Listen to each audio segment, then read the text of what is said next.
കുന്നമംഗലത്ത് നിന്നാണ്. അവിടെ കാർ കത്തി നശിച്ചു. കാറിലുണ്ടായിരുന്നവർ പരിക്കേൽക്കാതെ രക്ഷപ്പെട്ടിട്ടുണ്ട്. കോഴിക്കോട് ചുങ്കത്തെ വാഹന കമ്പനി ജീവനക്കാരനാണ് കാറിൽ ഉണ്ടായിരുന്നത്. സമീർ സി മുഹമ്മദ് വിവരങ്ങളുമായി ചേരുന്നുണ്ട് കോഴിക്കോട്ട് നിന്ന്. സമീർ, ആർക്കും പരിക്കില്ല എന്നുള്ളത് ആശ്വാസകരമാണ്. എങ്ങനെയാണ് കാർ കത്തിയത് എന്നത് സംബന്ധിച്ചുള്ള പൂർണ്ണമായ വിവരങ്ങൾ ഈ ഘട്ടത്തിൽ ലഭ്യമാവുന്നുണ്ടോ സമീർ?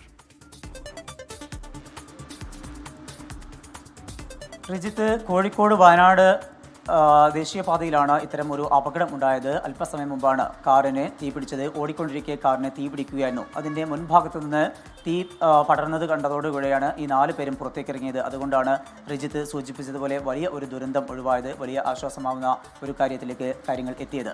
ഈ സംഭവം അറിഞ്ഞ ഉടൻ തന്നെ 4 പേരും പുറത്തേക്കിറങ്ങി. അതുമായി ബന്ധപ്പെട്ട് പോലീസിൽ വിവരം അറിയിക്കുകയും അതുപോലെ ഫയർഫോഴ്സിൽ വിവരം അറിയിക്കുകയും ചെയ്തു. ഏതാനും മണിക്കൂറോളം നീണ്ട ഒരു പരിശ്രമത്തിനൊടുവിൽ അത് തീ പൂർണ്ണമായിട്ടും ശമിപ്പിച്ചിട്ടുണ്ട്. അതെല്ലാം തന്നെ കെടുത്താൻ കഴിഞ്ഞിട്ടുണ്ട്. 4 പേർക്കും പരിക്കൊന്നും കൂടാതെ രക്ഷപ്പെട്ടു എന്നുള്ളത് ആശ്വാസം നൽകുന്ന കാര്യമാണ്. കോഴിക്കോട് ചുങ്കത്തുള്ള കിയ കമ്പനിയുടെ വാഹന ഷോറൂമിൽ ജോലി ചെയ്യുന്ന 4 പേരാണ് ഈ 4 യാത്രക്കാർ. അപ്പോൾ തന്നെ പേരാമ്പ്ര സ്വദേശികൾ കൂടിയായിട്ടുള്ള ഈ 4 പേരും സുരക്ഷിതരാണ്. ഈ സംഭവവുമായി ബന്ധപ്പെട്ട് പ്രദേശത്തെ വൈദ്യുതി ബന്ധം ഇപ്പോൾ വിച്ഛേദിച്ചിരിക്കുകയാണ്. മറ്റ് അപകടങ്ങളിലേക്കൊന്നും കാര്യങ്ങൾ എത്താതിരിക്കാനുള്ള ഒരു ശ്രമമാണ് പോലീസിൻ്റെയും അതുപോലെ തന്നെ ഫയർഫോഴ്സിൻ്റെയും KSEB ഉദ്യോഗസ്ഥരുടെ ഭാഗത്തു നിന്നും ഉണ്ടായിക്കൊണ്ടിരിക്കുന്നത്. എങ്ങനെയാണ് ഈ തീ പിടിച്ചത് എന്നുള്ളത് കണ്ടെത്താനുള്ള പരിശോധന പോലീസിൻ്റെയും അതുപോലെ തന്നെ മോട്ടോർ വാഹന വകുപ്പിൻ്റെയൊക്കെ ഭാഗത്തു നിന്ന് ഉണ്ടായിക്കൊണ്ടിരിക്കുന്നുണ്ട്. അതുമായി ബന്ധപ്പെട്ടുള്ള കൃത്യമായിട്ടുള്ള വിവരം പോലീസിന് ഇപ്പോഴും ലഭ്യമായിട്ടില്ല. ഏതായാലും തീ പൂർണ്ണമായും അണച്ചു എന്നുള്ളത് വലിയ ആശ്വാസം നൽകുന്നു.